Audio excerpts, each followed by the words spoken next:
story, by the way, and that was really, really scary, by the way. This show's theme is dedication, so we're going to talk about what we're all dedicated to doing. Our first role model, she and I met during our Reiki certification earlier in the year. This woman dedicates herself to women's health and comfort, Dr. Denise Jagroo.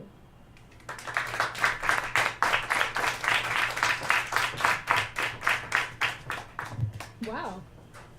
Make sure your mic is on. Didn't test it. Hello.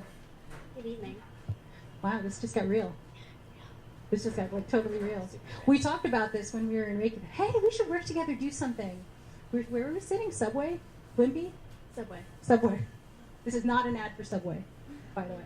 We were sitting together and we realized that there was some sort of synergy between us and that we needed to work on something to get to the next level. And suddenly, here we are. How cool is that? So make sure. Are you good? All right, so let's go right into the mic. So Dr. Denise Jagroo, teach me and teach us what you do. Hello. I am a women's health. I shouldn't say just women's health. I treat men as well. I specialize in women's health, and I help people basically to not pee when they sneeze. Right? So I help rehab the pelvic floor muscle. It's much more dynamic than that. It's a niche. There's only about 200 of us in the country who do what I do, and I help people who have weak pelvic floor muscles or are in pelvic pain. So either they have problems going to the bathroom, or pain with sitting, or they leak when they cough, laugh, or sneeze. I help pregnant women when they're in pain with their low back or their pelvis, or if they have a splitting of their abdominal muscles. It's all about rehabbing the muscles. How did you get into this work? It's very specific. Yeah. Incredibly specific. Yeah, I suffered with pelvic pain my whole life.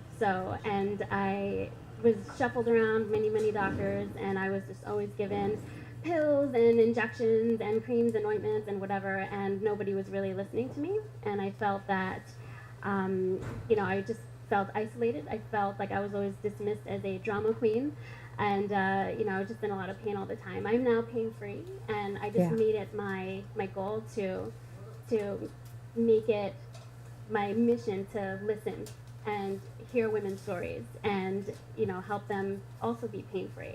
I really wanted to spend time with the patient and give them what I didn't have. What is it specifically that you do with the patient that's different from, let's say, the doctors I go to? I take a holistic approach. Part of my sessions are biofeedback, so it's a lot of specialized equipment so patients can actually see what their muscles are doing on a screen, and a lot of different tools that look very naughty. Patients have lots of different names for these very naughty looking tools, but Wait a second. Just picture like the naughtiest thing, and I can make it therapeutic. But it's great. And then I always spend the other half of the session in doing pelvic stabilization exercises, and if they're in pain, if they're my pain patients, they have to learn to calm down. So I always end with some kind of meditation or visualization or something like that. And but we usually spend the whole time. They usually come in crying because either they're, they've gone through some kind of trauma. I work with a lot of sexual assault victims as well. I think men too, especially with this kind of intimate kind of work that I do, they suffer in silence. And women just tend to, especially if they just have a baby, they have a newborn, that they have to take care of, and they have, household duties, and they have to take care of the husband and kids, and then work, and there's just so much responsibility that they just kind of put their own problems on the back burner. So I felt like I suffered in silence for a long time after going through a lifetime of pain. I just ended up giving up, and saying this is how life is going to be. And when I finally I'm now pain-free, so when I got myself together, and I just wanted no one else to go through that, and I wanted every woman to be heard. I want to talk about your experience on the job. So what is it you love about your job? Mm-hmm. I get to spend time with the patient. It's like I said, it's not like other doctor's appointments where you're just in the waiting room for a long time and you come in and you spend 2 minutes with the patient. Like, I really get to watch them heal, and I get to take them through a whole therapy program. And it's usually it's usually like 1 to 2 months, but I really see them get better, and it's so rewarding to experience that. I started my own practice in Staten Island. I got hit really hard with Hurricane Sandy, so I didn't generate any kind of income revenue for like 8 months, and I just had such a massive breakdown. But I just knew that was all integral in my journey, and I needed to just get my head together, and it put me on the path that I really wanted to be on, which is this path of trying to be more broad with, trying to tell every woman's story. And it was tough, but I had decided to close my business actually last summer, and I just let that thought marinate with me for like 4 days, and it just didn't feel right. And I knew I just had to keep plugging away, and it was just about, just keep chugging along. And I'm still in the process of getting back on my feet, but I pretty much got back on my feet, and it's just all about, just keep swimming, keep going. Right. So aside from speaking nationally, what else are you working on right now that we should know about? Well, I have a book coming out. A book? Hey. It's called Pregnancy Doesn't Have to Hurt, the Physical Therapist's Guide to a Healthy and Pain-Free Pregnancy, and it's coming out in the fall, so keep an eye out for it. Oh, wow. Definitely keep me in the loop on that. That would be amazing. We can talk more about that. So since you're an expert in this, teach us one thing. Totally. So I teach people how to recruit their pelvic floor muscles, and one thing I've learned over the years is no one can really do a proper Kegel exercise. So men too, because I treat men with prostate issues. So you're all going to try this, okay? You're going to imagine that you are in an elevator with your favorite movie star, okay? Your movie star is behind you, and you just ate a burrito, okay? And you just had a lot of soda, so you have gas and you have to pee, okay? So you have to hold it in, and you can't let it out because you're the only one in the elevator with the movie star, so they'll know it's you, right?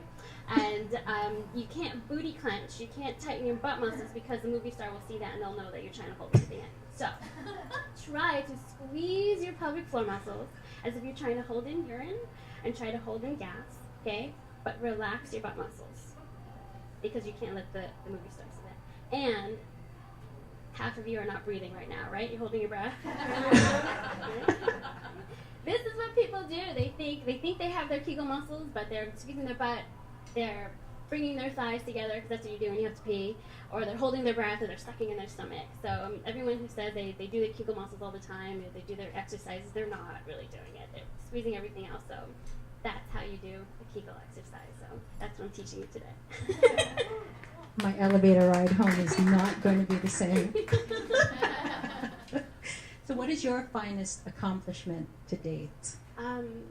I was super shy growing up, and I lecture around the country, and I've lectured to hundreds of clinicians at a time about women's health, and I get to educate other clinicians because there's so few of us who do what I do, so it's been really rewarding to be able to get the word out about what I do to hundreds of people at a time. So that's huge for me. That's beautiful. Thank you. What accomplishment would you like to start manifesting right now?